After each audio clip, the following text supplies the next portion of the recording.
인맥이라는 게 형성이 되려면 대표님하고 저하고 친해지려면 저도 대표님한테 뭔가 줄 게 있어야 되고 대표님도 저한테 줄 게 있어야지 인맥이 맞아지는 것 같아요. 외식업에서도 사실 저처럼 막 가게 한두 개 하는 사람 있고 어떻게 보면 빅스타들 있잖아요. 뭐 가맹점 막 200개, 300개씩 하시는 분들. 근데 저 같은 사람들 중에 정말 잘 나가는 외식업 사업가 분들을 막 추종하는 사람들이 있어요. 근데 결국 안 돼요. 그 사람들 입장에서 그냥 세 발의 핀데 연결이 안 되거든요. 그래서 결국엔 내 실력을 키우다 보면 자연스럽게 그 사람들하고 친해지는 거지. 내가 막 따라가서 친해지고 싶어요, 뭐 좀 가르쳐 주세요 한다라고 해서 절대 그게 형성이 안 되더라고요.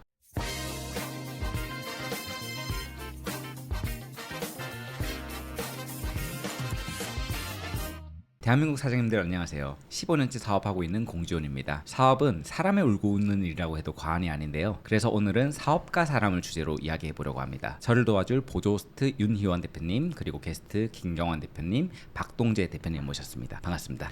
네, 안녕하세요. 안녕하세요. 반갑습니다. 저는 상업 공간을 기획하고 디자인하고 있는 반은 인테리어 업자, 반은 공간 기획자 공지원이라고 합니다. 간단히 자기소개 부탁드리도록 할게요. 저는 용산에서 고깃집 하고 있는 윤희원입니다. 반갑습니다. 저는 안양의 인덕원 공탄하고 의왕의 공탄 프라이빗을 운영하고 있는 김경환입니다. 저는 식물을 소재로 해서 공간을 디자인하는 플랜트 디자인 스튜디오 내추럴의 박동재 디렉터입니다. 반갑습니다. 네. 대체로 사업 이야기는 누구랑 많이 하세요? 저 같은 경우에는 아내랑 같이 사업을 하고 있어서 보통은 아내랑 둘이서 얘기를 제일 많이 하는 것 같습니다. 저 같은 경우는 저 혼자 이끌어가고 있기 때문에 GPT랑 요즘에는 최 GPT하고 제일 이야기 많이 하는 것 같습니다. 저도 GPT라고 이야기하려고 했는데 먼저 선수 쳤어요.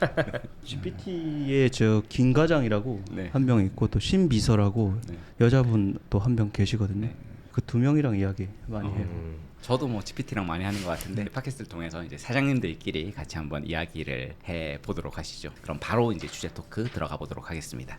첫 번째 주제는 사업은 역시 인맥일까입니다. 사업을 준비하고 또 창업을 준비하시면서 가장 큰 영향력을 미친 인물이 있었나요? 저 같은 경우는 이제 저희 어머니가 메이크업 아티스트신데 꽤 유명하세요. 그 지금 뭐 물론 은퇴하셨지만 근데 이제 어머니께서 남자는 이제 돈을 많이 벌어야 한다 이런 정신교육을 어렸을 때부터 많이 받았었고 그 다음에 어머니가 이제 사업을 하시면서 진짜 단 하루도 편히 쉬시는 날을 못 봤거든요.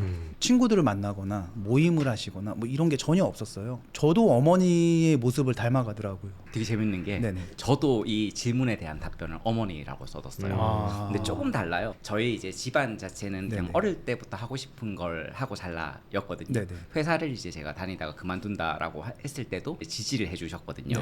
근데 이제 제가 퇴사를 하고 나서 이제 제 일을 준비하면서 학원에서 알바를 시작하게 됐는데 그 학원이 잘 됐어요. 제가 그 당시에 주 3회를 하루에 4시간씩 일했는데 급여가 한 5,600 정도가 된 거예요. 근데 그러면서 제가 이제 매너리즘에 빠졌어요. 흔히 얘기했을 땐 절박함이 전혀 없었던 거죠. 제 걸 뭔가 만들겠다는. 이제 그때 이제 당시에 어머니가 처음으로 싫은 소리 하셨어요. 그러니까 너 이거 학원 선생님 하려고 회사를 그만둔 거냐? 절박함이 없어 보인다. 학원 선생님을 계속 할 거면 그걸 결정해서 정말 열심히 하든지 지금 간두지 않으면 사업을 못할 것 같다라고 말씀을 하셨죠. 그때 당시에도 뭔가 띵 하고 맞은 것 같아서 바로 월세 한 150만 원을 주는 사무실을 계약을 했어요. 그리고 직원도 바로 이제 채용을 하고 그때 이제 크리에이티브 공존을 시작을 한 건데 이제 그런 측면에서 저도 어머니가 가장 이제 큰 영향력을 미쳤던 이제 그런 분이 아닌가라고 생각을 했거든요. 네. 근데 어머니가 나오셔서 놀랬습니다. 저는 결국 같이 하고 있는 와이프인 것 같은데 제 첫 직장 사수였습니다. 일도 많이 배우고 또 이것저것 프로젝트도 같이 했는데 성향이 좀 많이 달랐어요. 지금의 아내가 제 선배로서 좀 더 외관 쪽 디자인을 했다면 저는 구조라던가 아니면 생산 쪽 디자인을 맡아서 들어갔던 거였거든요. 합이 되게 좀 잘 맞았었습니다. 예를 들어 이런 아이패드를 디자인을 한다고 하면 그 친구는 외관을 디자인하고 저는 안에 어떻게 하우징을 넣을 건지 이런 것들을 디자인하던 팀이었어가지고 프로젝트를 같이 하면서 나중에 프리랜서로 일을 해도 괜찮겠다 이야기를 주고받다가 어떤 일로 인해서 같이 퇴사를 하게 되고 처음에는 같이 그래서 포트폴리오를 준비해서 다른 회사로 들어갈까 하다가 조경 쪽 시장이 디자인이랑 결합이 조금 덜 되어 있더라고요. 그래서 어쩌면 지금 우리가 가지고 있는 이 능력들을 조경에다가 결합을 시켜서 좀 새로운 형태로 제안을 해봐도 괜찮겠다라는 생각이 들어가지고 처음 창업을 하게 됐습니다. 대표님 어떠세요? 저는 직장인 출신이잖아요. 대표님도 그렇고. 네. 회사 다니면서 시니어 이제 리더분들 저희 선배님들 있잖아요. 나이 많으신 선배님들, 50대 선배님들. 그분들이 한창 잘 나가다가 한 부장, 상무 정도 되면 소리 소문 없이 잘리더라고요. 그래서 그거 보고 내 미래의 모습이 저분들하고 별반 다를 것 없는 것 같은데 라고 생각하면서 내 거를 해야겠다. 느지막이 내가 회사에서 정리되면 내가 할 게 없을 것 같은데 빨리 나가야겠다 싶어서 뭐 인물은 아니지만 인물들의 영향을 받았던 것 같아요. 사업을 한다라고 했을 때 주변 사람들의 반응은 어땠나요? 와이프만 지지해줬어요. 처가댁도 별로 안 좋아했었고 저희 부모님도 안 좋아했었고 회사 사람들도 왜 나가냐, 미래가 창창한데 왜 그러냐, 결국 다 반대했었어요. 공산 대표님 어떠셨어요? 뭐 저 같은 경우는 20년도 6월 달이 코로나 한창에 그 9시 제한할 때 시작을 했거든요. 그러니까 이제 저는 코로나가 사스나 메르스처럼 이 정도면 됐다 해서 스타트를 끄는 건데 사실 준비는 한 3년 동안 준비를 했었고요. 근데 전혀 뭐 지지해준 사람 단 한 명도 없었죠. 근데 대표님 같은 경우에는 직업 군인을 하시다가 그쵸. 또 다른 일을 하시다가 네네. 창업을 하신 거였잖아요. 맞아요. 30대 후반에 창업을 했으니까 아무래도 그때는 결혼도 했고 아이도 있고 와이프 쪽은 전혀 좋아하지 않잖아요. 안정적인 직업을 좋아하지. 그러니까 너무나 많은 반대를 했었죠. 근데 그나마 조금 지지해준 사람은 저희 와이프. 네, 그래도 다들 그래도 그러니까 와이프분들이 다 뭐 지지라는 게 응원해줬네. 뭐 해봐 이게 아니라 해봐. 알아서 해. 아니면 난 모르겠고 넌 알아서 해라. 알아서 해는 저희 와이프한테는 긍정이 아닌데. 저는 그걸 긍정으로 받아들여가지고. 네. 저는 아까 말했던 그 회사를 나온 이유가 조금 웃긴데요. 연인 사이였고 회사 대표님이 그걸 싫어하셨어요. 와이프를 잘랐습니다. 말씀하신 그 코로나 네. 기간이었어요. 그게 마음에 안 들어서 자르시긴 하셨는데 말은 코로나로 인한 인원 감축으로 나가게 됐다. 뭐 이렇게 됐습니다. 근데 그거를 듣고 그 다음 날 제가 이제 저 혼자 출근을 했는데 되게 그 분위기가 하나 없어졌는데 아무도 그거를 의아해하지 않더라고요. 그래서 그날 오후에 저도 사실상 던지고 바로 나왔어요. 그러다 보니까 저희는 어찌 보면 약간의 내가 더 잘 돼야지라는 그 마음으로 사업을 시작한 것 같아요. 그 주변 사람들은 대부분 다 응원을 해줬습니다. 응원을 네, 그래서 이런 스토리를 다 알고 있으니까 네. 야 그럼 네가 빨리 성공을 해야겠는데 네. 이런 이야기들을 하면서 사업을 해가지고 응원을 많이 그때가 몇 받았어요. 살이었어요? 20대 후반이었죠. 이게 나이랑 상관이 있는 것 같습니다. 제가 봤을 때 저도 제 앞에서는 뭔가 싫은 소리 하는 사람이 없었거든요. 왜냐면 20대 후반이니까 뭐 취업 안 하는 친구들도 많은데 뭐 와서 이제 사업을 한다라고 하면 거창한 걸 생각하는 게 아니라 약간 그냥 얘가 뭐 프리랜서 개념으로 그냥 회사 다니기 싫나 보다 약간 깔짝거리다가 다시 이제 회사 가겠지 이제 이렇게 다들 생각을 하신 것 같아요. 네. 그래서 저도 사실은 뭔가 싫은 소리 한 사람이 없었거든요. 근데 이제 대표님 같은 경우에는 결혼도 하셨고 네. 대표님도 저도. 결혼하셨고 네. 네. 직장을 또 오래 다니시니까 이제 주변에서는 잃을 게 많은 거죠. 그러다 보니까 어떻게 보면 부정적인 그런 반응들이 나오지 않았나라는 생각이 들기는 하네요. 사업을 하시면서 그 은인이 있나요? 뭐 이 사람 덕에 내가 잘 됐다. 뭐 이런 사람이 있을까요? 와이프의 이모부님께서 농협대학교에서 조경학과 교수님을 하고 계세요. 그러다 보니까 사실 배울 게 되게 많았습니다. 처음에 저희가 이런 쪽 일을 하고 싶다고 찾아뵀을 때는 엄청 좀 반대를 하셨어요. 왜냐면 이게 그냥 할 수 있는 일도 아니거니와 또 육체적으로도 너무 힘든데 다른 걸 알아보면 어떻겠느냐 했는데 저희는 나름의 사업 계획서를 가지고 가서 피칭을 했거든요. 그래서 그렇게 하면서 어쨌든 마음을 좀 샀고 그때부터 한 1년간은 거의 특훈처럼 거기서 배우고 또 나무들도 다 관리하는 법들도 하고 심고 전지하고 잘 배웠었습니다. 그리고 이제 본격적으로 저희 프로젝트를 맡아서 할 때쯤에는 이제 나무도 되게 염가에 공급도 해주시고 공사할 때 잘하시는 분들도 같이 붙여주시고 그러면서 사업이 좀 튼튼하게 좀 시작했던 것 같아요. 저 같은 경우에는 두 명이 있어요. 현 이사님과 전 이사님. 저희 회사에 좀 다릅니다 이게. 한 분은 이제 현재 저희 회사에 있는 이사님인데 초등학교 때 친구예요. 네, 근데 유일하게 제 속마음을 표현했던 사이 지금 한 15년 정도 이렇게 해오면서 1차 위기, 2차 위기, 3차 위기, 4차 위기가 있거든요. 생각보다 1차 위기. 많았네요. 그럼 위기가 생각보다 위기가 많았어요. 네, 근데 1차 위기 때 그때 당시에 저희 이제 이사님이 본인이 이제 대출을 받으셔서 저한테 돈을 빌려주셨어요. 예, 그렇게 좋은 친구였죠. 네. 예, 그리고 뭐 전 다 갚았습니다. 어쨌든 그러니까 예, 잘 생존을 하고 있는 거고. 그러고 나서 한 4년 차 정도 되었을 때 직원으로 이제 합류를 하게 됐고요. 두 번째 은인이 전 이사님 1억 넘게 저희 회사에서 횡령을 하셨던 예, 그런 분인데 결론적으로 놓고 보면 배운 게 많은 거예요. 그러니까 이 정도의 돈을 썼지만 이분한테 배운 그 가치가 저는 훨씬 더 크다라고 생각을 했던 것 같아요. 이 업은 아마 조경도 마찬가지겠지만 어느 순간 스텝업을 해야 돼요. 실력적으로. 근데 이제 그분이 이제 그럴 만한 실력이 있으신 분이었고 저는 역으로 아무 경험 없는 대표였기 때문에 너무 많이 배운 거죠. 뭐 저 같은 경우는 공탄을 창업해 주신 저의 스승님인데 지방에 아주 작게 고깃집을 하고 계셨어요. 가족들한테만 지점을 주고 이제 아무한테도 안 주고 가족 경영으로 하시는 곳이었는데 저에게만 특별히 공탄을 창업할 수 있게 도와주시고 나이가 엄청 있으시거든요. 저희 어머니처럼 그냥 패턴이 똑같으신 거예요. 그 삶의 패턴이. 그분을 보면서 인생도 배우고 음식도 배우고 뭐 다양하게 많은 경험을 해주셨는데 그 스승님이 저한테는 가장 큰 은인인 것 같습니다. 그분하고는 아직도 연락을 하고 지내시나요? 지금은 안 하고 있습니다. 대표님은 어때요? 그래서 저도 거의 같은 맥락인데 뭐 식당이나 외식업 하고 싶은데 어디 가서 배울 데가 없잖아요. 나이도 한 30대 중반 되면 어디 뭐 식당이나 술집 사장님들이 나 들어가서 일 좀 하겠다 그러면 다 의심하거든요. 뭐지 이 사람 뭐 경력도 하나도 없고 칼질도 제대로 못 하는데 아무도 안 써줘요 사실. 일을 했던 데가 저희 부모님 가게예요. 횟집. 그 당시 한 4년 차 정도 됐을 때인데 진짜 구멍가게. 한 월 매출 한 1,500 나오는 구멍가게였는데 거기 가서 생선 다루는 거부터 해서 새벽에 수산시장 가서 경매 봐오고 물차 제가 직접 끌고 다니고 수족관 청소하고 이런 거부터 시작해가지고 또 운이 좋게도 이제 부모님이니까 제가 가게를 이것저것 시도해 볼 수 있는 게 많은 거예요. 매출을 올리기 위해서 계획도 세우고 전략도 세워가지고 영업을 막 다변화 시키니까 매출도 막 2,500, 3,000 막 이렇게 올라갔었고 그때 사장이 아니지만 사장처럼 트레이닝을 하다 보니까 그게 되게 저한테는 은인은 아니지만 되게 좋았던 경험 밑바탕 됐던 것 같아요. 지금 연락하세요?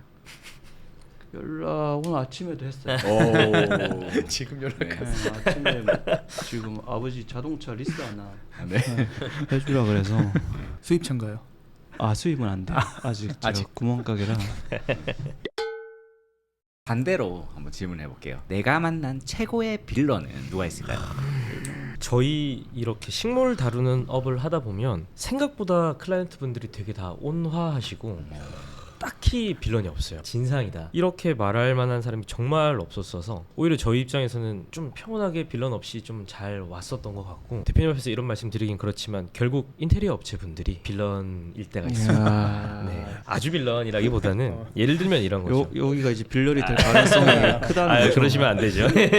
예를 들면 그냥 제안서 달라 하면 보통 저희는 처음에 제안서를 드리고 계약하면은 3D 제안서도 드리고 이렇게 하거든요. 근데 3D 제안서가 있어야 저희도 뭐 설득을 할 거 아니냐. 그렇게 해서 3D 제안서도 드리고 조경 계획도라든지 이런 것들도 인건비가 들어가는 일이지만 일단 그냥 해드렸어요. 근데 정말 그냥 잠수를 타시더라고요. 예를 들어서 안 할 수도 있다고는 생각은 하는데 그게 아니라 그냥 사라졌어요. 카톡을 드리면 안 읽씹을 하시고 그러고 나서 또 좀 웃긴 게 한 2달 뒤에 또 다른 건으로 연락이 오셨어요. 3D 제안서 또 줄 수 있냐. 죄송합니다. 대표님이랑은 일을 못 하겠습니다 하고 그냥 빠이빠이 했는데 그런 일이 있었습니다. 빌런이 뭐 그렇게 생각보다 세진 않네요. 네. 저는 이제 한 15년 인테리어 일을 하다 보면 아무래도 빌런은 질이 안 좋은 클라이언트일 수밖에 없어요. 초보 시절에 많이 만났던 것 같아요. 그분들은 어떻게 돈을 안 주는지를 아세요. 약간 어떤 방식이 있냐면 기본만 할 거다 해서 아주 작은 금액에 계약을 해요. 그러고 나서 나 여기 하나 매장 더 있는데 이것도 한번 해주고 여기서 조금 더 붙여서 이걸 할 건데 하면서 계약서는 예를 들어서 뭐 1,500만 원인데 실제로 이제 시공하는 거는 한 3, 4천이 이제 되어버리는 거죠. 그러면 보통은 이제 그 단계에서 저희가 계약서를 다시 쓰조를 안 하고 가게 되거든요. 그러면 나중에 흔히 얘기했을 때 잔금 이슈로 문제를 걸어도 추가에 대한 부분들은 인정을 받기가 법원에서는 되게 힘들어요. 대표님은 어떤 떠오세요? 기억에 남는 뾰족한 거는 큰 타격은 아닌데 거래처인 것 같아요. 예전에 이제 횟집 할 때 좀 상처받았던 게 형 동생까지 할 정도로 친하게 지내는 생선 납품 해주시는 분인데 키로수를 가지고 계속 장난을 치는 거예요. 그 느낌이 들더라고요. 그것까지도 오케이예요. 근데 나중에 이제 겨울에 대방어를 넣어놓고 가셨는데 제가 출근을 해보니 그건 뭐 한두 시간 정도 차인데 죽어 있는 거예요. 거의 6, 70만 원 하는데 당연히 이제 나는 이거 너희 잘못이다. 뭐 안 좋은 거 이상한 거 넣은 거 아니냐. 그분은 내 잘못이래요. 물이 잘못됐대요. 너희가 그 온도 체크 뭐 안 한 거 아니냐. 다른 애들 다 살아있는데 왜 대방어만 죽냐. 또 맞는 말 같기도 하고. 그쪽 말도 어쨌든 넣었을 때는 살아 있었다 그러니까 엄청 싸웠어요. 그때는 제가 도끼가 있을 때여서 욕하고 엄청 싸웠어요. 결론은 어떻게 됐습니까? 못 받았어요. 거래처 바꿨어요. 대표님은 어떤 빌런을 만나셨나요? 1호점 했을 때 인테리어를 싸게 하려고 승보해서 인테리어를 이렇게 했었는데 잘 진행되다가 간판을 안 달아주는 거예요. 비용을 다 들였는데. 그래가지고 제가 주변에 재건축 단지 가가지고 간판을 띄워갖고 와서 리폼 해가지고 지금 현재 공탄에 간판이 돼 있는데 그래서 불이 안 들어와요. 그래서 더 잘 되는 거예요. 그럴 수도 있죠. 불이 안 들어오니까 처음에 공탄 어디 있냐고 이 전화를 너무 많이 받았어요. 네. 아니 그러면 이런 빌런들을 만났을 때는 보통 어떻게 대처하세요? 도끼 있을 때는 다 싸웠거든요. 저 회사에서도 되게 많이 싸웠거든요. 진짜 엄청 까칠했는데 지금은 세월이 지나고 저도 나이 먹으니까 싸우는 게 답이 아니구나. 맞불 작전하는 게 절대 지혜롭진 않다. 지금은 그냥 똥 밟았구나. 그냥 지나가자. 내가 거기 막 신경 쓰고 막 에너지 투여하고 나쁜 그 마음 자체가 생기는 것 자체가 이게 돈이다. 조금 손해 보더라도 그냥 넘어가자. 그런 것 같아요. 요즘 뭐 저도 마찬가지인 것 같습니다. 뭐 나이 먹고 이렇게 하다 보니까 20대 때는 저도 혈기완성해서 막 그렇게 했었는데 근데 똑같은 것 같아요. 저 역시도 그냥 감정이 중요한 게 아니더라고요. 그러니까 감정이 들어가는 순간 무조건 손해를 본다라고 생각을 해서 이 업을 하면서 딱 한 번 소송을 가봤거든요. 근데 그때도 법원의 중재를 받아보고 싶습니다 였고 되게 그냥 젠틀하게 소송을 갔고 그리고 결론을 받았던 것 같아요. 빌런을 만났을 때도 감정을 소모하는 것 자체가 손해다라는 생각을 하긴 합니다. 맞아요. 그게 돈이에요. 돈.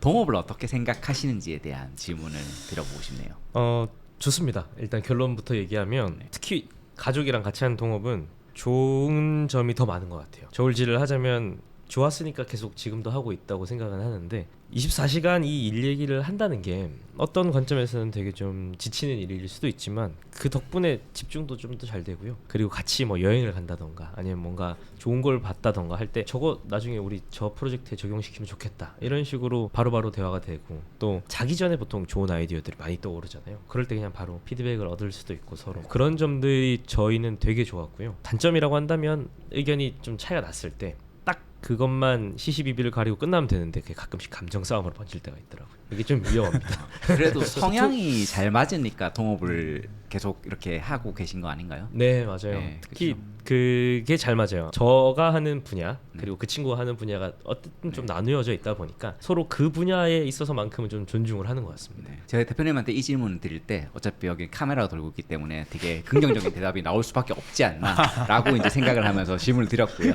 근데 저도 이제 이 일을 하다 보면 부부끼리 이렇게 준비하시는 분들을 많이 봬요. 네. 많아요. 그래서 언젠가는 이혼 숙녀 캠프에서 뵈실 것 같다라는 저도 분들도 그게 궁금했어요. 네.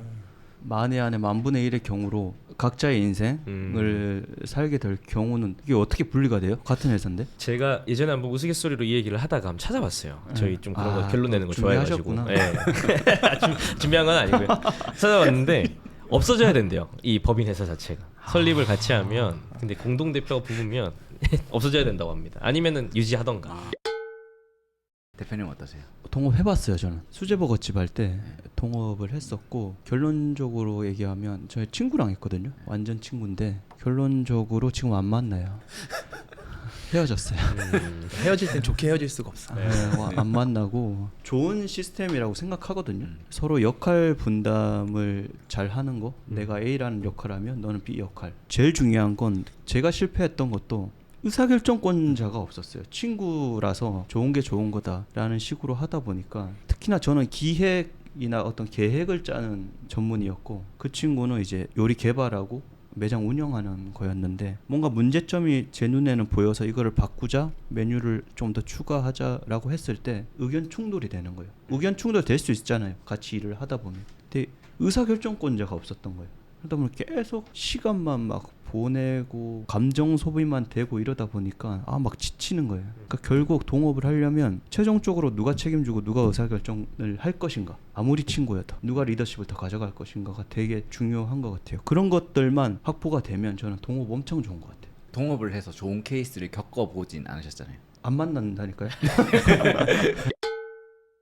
저 같은 경우는 예전에는 부정적이었거든요. 사람은 다 이제 주관적이다 보니까 그냥 본인 관점에서 판단을 하잖아요. 예전에 대학교 약간 인턴십처럼 외국에 나간 적이 있어요. 그래서 그때 한국인 4명이 한 집에서 살았거든요. 근데 이제 나중에는 뭐 폭발됐어요. 결론적으로 얘기를 하면. 근데 본인들이 한 것들을 다 기억하고 이야기하는 거예요. 우편물들을 한 번도 챙겨오지 않지 않았냐. 내가 맨날 챙겨왔다. 나는 샤워하고 나서 매번 욕실을 닦았다. 나는 너네들이 맥주 먹고 방에 들어갈 때 항상 그걸 다 치웠다. 내가 빨래를겠다. 그러니까 본인이 한 거는 기억이 있는 거예요. 왜냐면 그 카메라에 담겨 있는 거니까 본인의 기억이라는 카메라에. 근데 다른 사람이 한 거는 안 보이는 거예요. 이제 그러다 보니까 다 억울한 거죠.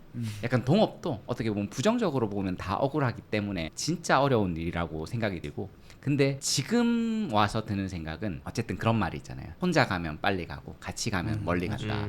어떤 관점에선 서로 절박하지 않은 사람끼리, 서로의 장기가 있는 사람들끼리 일종의 사이드 프로젝트처럼 하면 각각의 그 장기와 특기들이 뭔가 시너지를 내는 그런 사업을 할 수 있지 않을까라는 생각을 요즘에는 해요. 근데 그러려고 하면 성향이 잘 맞아야 되고 결이 잘 맞아야 되는 것 같아요. 사업에서 인맥의 중요도가 어느 정도라고 생각을 하세요? 장사의 단계에서는 그렇게 크게 인맥은 중요하지 않다. 다만 이제 사업의 영역에서는 인맥이 너무 중요한 것 같아요. 가게가 2개 되고 3개 되면 그때부터는 이제 사업적인 영역이라고 생각하거든요. 직원들도 당연히 많아질 거고. 그러면 2개, 3개 하면서 그 시행착오들이 있을 거 아니에요. 리스크도 그만큼 많아지는 거고. 그거를 미리 나보다 앞서서 경험했던 사업가들이 있잖아요. 그분들의 경험과 정보를 내가 네트워킹을 통해서 얻는 거는 이거는 뭐 돈으로 따지면 엄청난 거죠. 대표님 어떠세요? 초반에는 중요한 것 같아요. 사업을 시작하는 초반에는 오히려 방금 대표님께서 말씀하신 것처럼 다양한 조언이라던가 아니면은 가끔씩은 그냥 일을 제안을 해주실 때도 있고, 또 처음 시작하니까 좀 열심히 해봐라 하면서 일을 주실 때도 있고, 초반에는 도움을 많이 받았었는데 결국 근데 실력이 어느 정도 받쳐줘야 입소문이라는 것도 탈 거고 사업적으로 뭔가 더 펼쳐질 수 있는 것 같아요. 그래서 좀 시간이 지나면 지날수록 인맥보다는 실력이 더 중요할 것 같고, 오히려 초반에 아무것도 없을 때는 주변 사람들의 도움이 좀 필요하지 않나. 일단 시작하게 마중물을 넣어줘야 되는 거죠. 맞아요. 네. 무조건 필요할 것 같습니다. 네. 저는 조금 반대로 초반에는 사실 인맥이 필요 없었고 제가 이제 어느 정도 매장도 2개, 3개 되고 하다 보니까 초반에 인테리어도 사기당했잖아요. 근데 2번째 인테리어는 여기 공존 대표님 만나서 더 좋은 브랜드가 나오게 될 수 있었고, 그 다음에 또 다양한 대표님들 만나면서 정보도 교류하고 이러다 보니까 좀 빠르게 성장을 하더라고요. 그래서 내가 성장하면 성장할수록 더 중요하게 됐다, 이렇게 생각이 됩니다. 저도 약간 네네. 그 비슷한 의견이에요. 예전에는 한 번도 그렇게 생각을 해본 적이 없고, 제가 사람을 잘 안 만나요. 내향인입니다. 네트워킹 활동을 안 하는 사람에 속하는 거죠. 친구도 이사님만 친구예요. 그래서 이제 그런데 그 이제 이 일을 시작을 할 때 인테리어도 어떻게 보면 일종의 이제 실내 건축업이잖아요. 근데 당시에 뭐 2010년대 초반의 건축업은 술 먹고 뭐 사람 만나고 이제 그렇게 영업을 하는 좀 문화가 있었어요. 이제 그러다 보니까 어른들이 이 업을 하는데 그런 걸 감당할 수 있겠느냐라는 이 이야기들을 많이 하셨거든요. 근데 당시에 저는 어땠냐면, 어쨌든 제가 이 일을 내가 하고 싶은 일을 하기 위해서 도전하는 건데, 진짜 술집 가서 뭐 술 같이 마시고 하는 일을 하게 된다면 이건 난 안 하려다 라고 생각을 했거든요. 근데 제가 이제 시작을 하고 나서부터 시대가 조금씩 바뀐 거예요. 그래서 예전에는 진짜 그 네트워킹을 통해서 일을 구하던 사람들이 이제 진짜 그 결과물들을 보고 판단하기 시작을 했고, 오히려 주변 사람 통해서 하면 더 안 좋다 뭐 이제 이런 이야기들이 많이 돌았죠. 이제 그러면서 그러니까 저도 생존이 가능해졌던 거예요. 제가 어쨌든 지금 생각하는 거는 인맥에 기댄 사업은 그냥 한계가 있다라고 생각을 해요. 근데 내가 가진 것이 생기고 뭐 실력이 이제 생기고 그러면 그때부터 인맥이 도움이 된다라고 생각을 해요. 결국 어른의 삶은 필요에 의한 관계가 형성이 될 수밖에 없다라고 생각을 하거든요. 어쨌든 본인이 가진 게 좀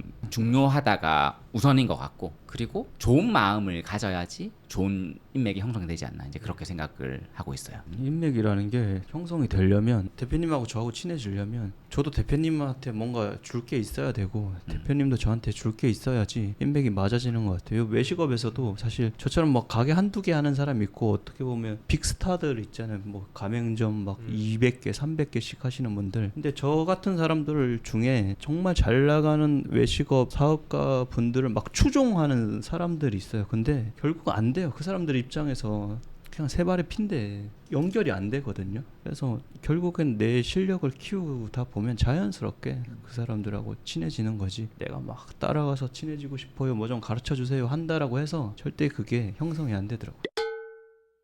인맥 관리는 어떻게 하세요? 사실 저는 이렇다 하게 하는 건 없는 것 같아요. 연말이라던가 연초에도 연락 한번 드려서 인사도 하고 뭐 선물이라도 좀 보내야 되나 고민까지만 딱 하고 따로 막 관리라고 할 만한 거를 좀 안 하고 있어서 사실 요즘에는 해야 하나라는 생각을 하고는 있습니다. 저도 안 하는 것 같아요. 저도 안 하고 제가 좋아하는 사람들한테 자주 전화하는 날로는 대표님 1일 1통화 와이프보다도 더 많이 통화하고 전화 많이 와요. 예, 전화 많이 하고 수다 떨고 그렇게 하죠. 저도 뭐 인맥 관리 뭐 많이는 안 하고 다만 이제 제가 한 달에 스타벅스만 한 7, 80만 원 쓰거든요.